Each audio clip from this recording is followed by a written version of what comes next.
मेरा नाम, मेरा कोई नाम नहीं, मुझे बस गाय कहा जाता है। एक मशीन जो दूध देती है, एक पेट जो चारा खाता है, एक देह जो बछड़े जनती है। पर मेरे भीतर एक आत्मा है, एक हृदय है जो प्रेम चाहता है, एक मन जो पीड़ा को अनुभव करता है। मुझे याद भी नहीं वो पल जब मैं इस दुनिया में आई। बस इतना पता है कि पहली सांस लेते ही मुझे मेरी माँ से छीन लिया गया। वो माँ जिसकी गर्म सांसों की महक अभी मेरी नथनों से गुजरी भी नहीं थी, जिसके शरीर की गर्मी अभी मैंने महसूस भी नहीं की थी। खीस, वो पहला अमृत जो हर बच्चे का अधिकार है, उसकी बूंदें मेरे गले से उतरने से पहले ही खींच ली गई।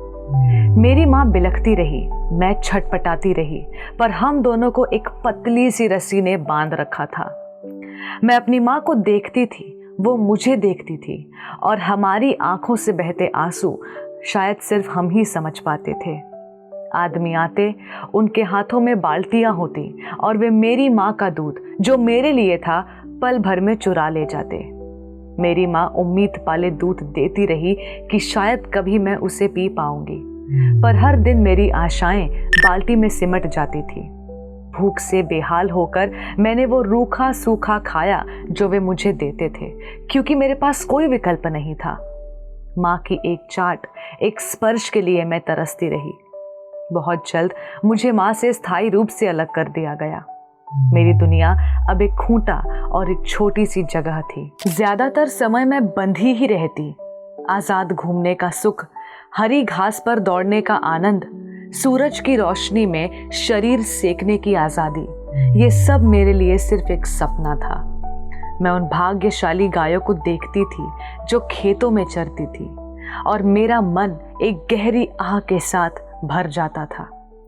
मेरे आसपास और भी बछड़े थे, सब मेरी ही तरह बेबस।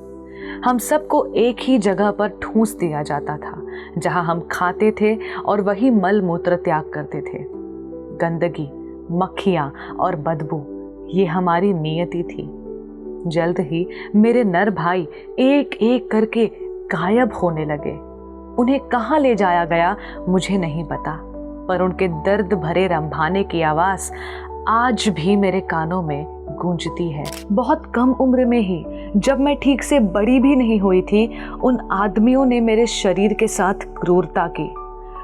उन्होंने मेरे अंदर कुछ डाला और जल्द ही मेरे पेट में एक नई जान पनपने लगी।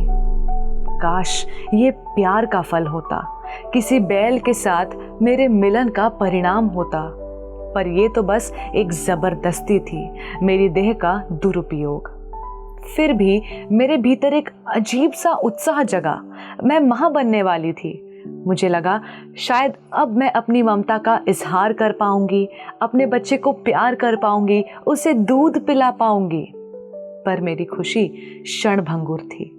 जैसे ही मैंने अपने बच्चे को जन्म दिया, उन्होंने उसे भी छीन लिया और मेरा दूध भी। इसके बाद शुरू हुआ दर्द का एक अंतहीन सिलसिला।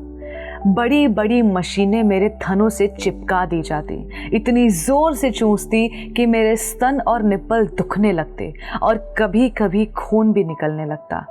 दूध बढ़ाने के लिए मुझे बार बार सुइयां चुभाई जाती, जिनसे मेरा ऐंठ जाता। मेरे बच्चे को दूध पिलाने की मेरी तड़प हर दिन आंसुओं में बदल जाती। जब दर्द भरी सुइयों के बावजूद मेरा दूध कम होने लगा, तो उन्होंने फिर से मुझे गर्भवती कर दिया। हर बार यही उम्मीद और हर बार वही निराशा।